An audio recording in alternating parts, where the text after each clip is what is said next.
एक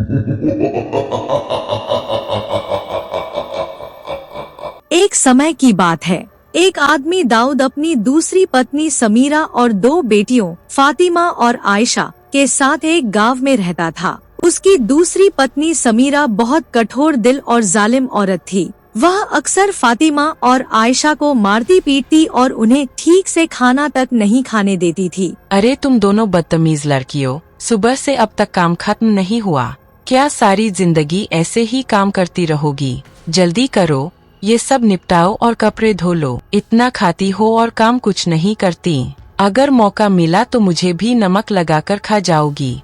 समीरा के इस व्यवहार से फातिमा का दिल बुरी तरह टूट चुका था और उसके भीतर गुस्सा भरता जा रहा था। अम्मी, अगर आप हमसे ऐसे बात करेंगी तो हम अब्बा से शिकायत करेंगे। हाँ, तुम अपने अब्बा से शिकायत करोगी? तुम्हारे अब्बा मेरा क्या बिगाड़ लेंगे? वैसे भी वो तो खुदा से डरने वाले आदमी है। एक दिन फिर से मार खाने के बाद दोनों बहनें रोती हुई अपने कमरे में चली गयी। आप ठीक कहती है फातिमा आपा। अगर मेरी अम्मी आज जिंदा होती तो वो हमसे जानवरों जैसा सलूक नहीं करती। अम्मी अब कहाँ है? लेकिन हमारे अब्बा भी तो हमारा साथ नहीं देते। पता नहीं उस सोटेली अम्मी ने उन पर क्या जादू कर दिया है। इन्हें सबक सिखाना पड़ेगा। आज ही मैं अपनी बहन साइमा को बुलाकर इन्हें सबक सिखाऊंगी। घर के अंदर समीरा अपने आप से बातें कर रही थी और उसने एक सख्त साजिश बना ली। अगले दिन उसने अपनी बहन साइमा को बुलाया।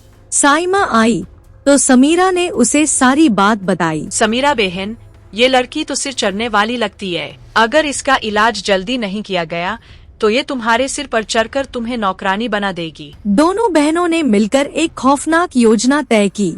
योजना के मुताबिक जब दोनों बच्चियां गहरी नींद में सो रही थी, समीरा ने फातिमा को उठाया और उसे घर से बाहर एक कुएं के पास ले गई। फातिमा अचानक जाग गई। अम्मी, why have you brought me here? और साइमा खाला क्या कर रही है? आज तुम्हें सबक सीखना ही पड़ेगा। तुम बहुत ज्यादा बोलती हो। क्या तुम मेरी प्यारी बहन से भी बहस करोगी? लेकिन उसकी सौतेली माँ और खाला ने उसे पकड़ लिया और कुएं के किनारे लटका दिया। अम्मी, मुझे माफ कर दो। मैं फिर कभी आपसे तकरार नहीं करूँगी। मुझे कुएं से निकाल लो। अम्मी, अगर मेरा हाथ छूटा तो मैं कुएं में गिर जाऊंगी। साइमा बहन, मजा आया। इसे थोड़ी देर और लटका रहने दो। इसकी अक्ल ठिकाने आ जाएगी। फातिमा ने कितनी ही बार रहम की भीख मांगी मगर किसी ने उसकी एक न सुनी। आखिरकार उसका हाथ फिसल गया और वह गहरे कुएं में गिर गई। अगर तुम्हें तैरना आता है तो इसे बचा लो। मुझे तैरना नहीं आता और इसे मरने दो। वैसे भी तुम्हारी दुश्मनी कम हो रही है। दोनों औरतों ने उसे बचाने की कोशिश तक नहीं की और डर के मारे वहाँ से भाग गयी। अगले दिन आयशा ने अपनी बहन को हर जगह ढूंढा लेकिन वह कहीं नहीं मिली। अब्बा, फातिमा आपा कल से गायब है। मुझे नहीं पता वो कहाँ गई है। हाँ ठीक है बेटी, मैं देखता हूँ वह कहाँ है। तुम मत रो। वह रोती हुई अपने अब्बा के पास गई मगर उन्होंने भी ज्यादा ध्यान नहीं दिया। तभी समीरा और साइमा वहाँ आ जाती हैं। मैं इन लड़कियों से पूरी तरह तंग आ चुकी हूँ। ये हमेशा नए नए ड्रामे करती रहती हैं। अपना काम करो, बहाने मत बनाओ। अगले दिन आयशा रोती हुई, अप्पा, फातिमा आपा अब कहाँ चली गई? पहले अम्मी ने मुझे छोड़ दिया, फिर आप भी। पहले अब्बा तो पहले ही नई अम्मी के गुलाम है। अब कहाँ है फातिमा आपा? यहाँ आपके सिवा कोई नहीं है। आप कहीं भी हो, आ जाओ फातिमा आपा। तभी फातिमा की रूह वहाँ प्रकट होती है। पानी में गिरने की वजह से वह बेहद डरावनी लग रही होती है। तुम कौन हो और मेरे कमरे में कैसे आई? आपा, आपने मुझे पहचाना नहीं? मैं आपकी बहन फातिमा हूँ। नहीं, तुम झूठ बोल रही हो। मेरी फातिमा आपा मुझे इतनी प्यार करती थी, वो मुझे नहीं छोड़ सकती। तुम कोई और हो। नहीं, मैं तुम्हारी प्यारी बहन फातिमा हूँ। इन बदमाशों ने मुझे उस रात मार डाला। इसके बाद डायन आयशा को उस रात की पूरी कहानी बता देती है। अप्पा, इन बदमाशों ने आपके साथ अच्छा सलूक नहीं किया। उन्हें नहीं छोड़ना। अगर मुझे अपनी बहन को मारना होता तो एक ही दफा मार देता। लेकिन मैं उन्हें इतनी जल्दी सजा नहीं दूंगी। मैं उन्हें सट्टेऊंगी और फिर मारूंगी।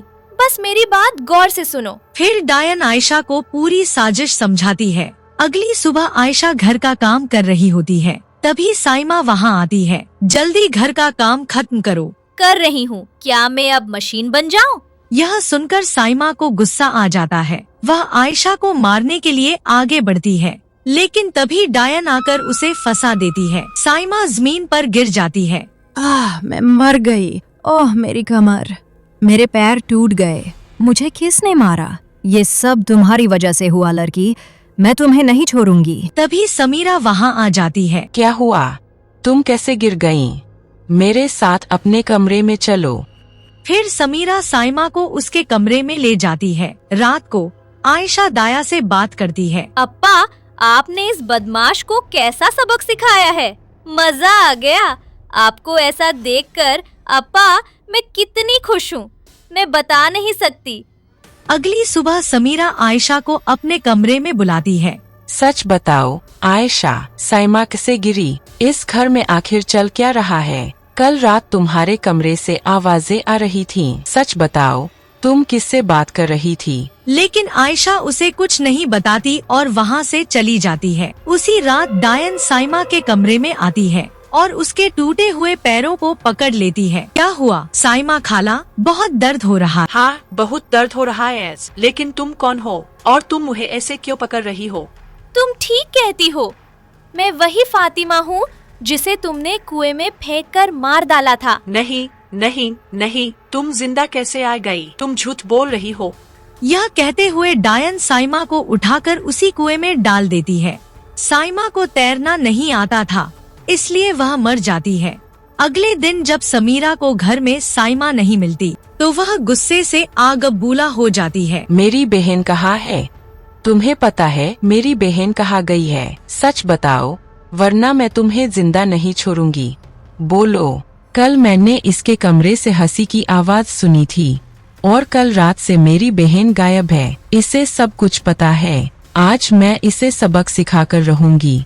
जैसे ही समीरा आयशा को मारने के लिए आगे बढ़ती है, डायन कमरे में आ जाती है। दाया हूँ अम्मी, तुम दाया जैसा बर्ताव क्यों कर रही हो? और रही बात आयशा को मारने की, अगर तुमने मेरे होने पर इसे हाथ लगाया तो मैं तुम्हें यही मार दूंगी। तुम कौन हो? तुम्हारी आवाज फातिमा जैसी क्यों लगती है?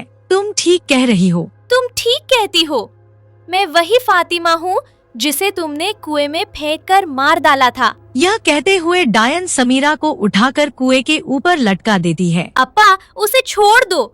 वो कुछ भी हो, हमारी अम्मी है। हम उसे कैसे मार सकते हैं? लेकिन फातिमा आयशा की बात नहीं सुनती और समीरा को कुएं में फेंक देती है। बेटी, मुझे माफ कर दो। मैं आगे से आयशा का पूरा ख्याल रखूंगी। लेकिन तब तक बहुत देर हो चुकी होती है। इसके बाद फातिमा की रूह आजाद हो जाती है और वहाँ से चली जाती है। हमारे चैनल को सब्सक्राइब करना मत भूलना।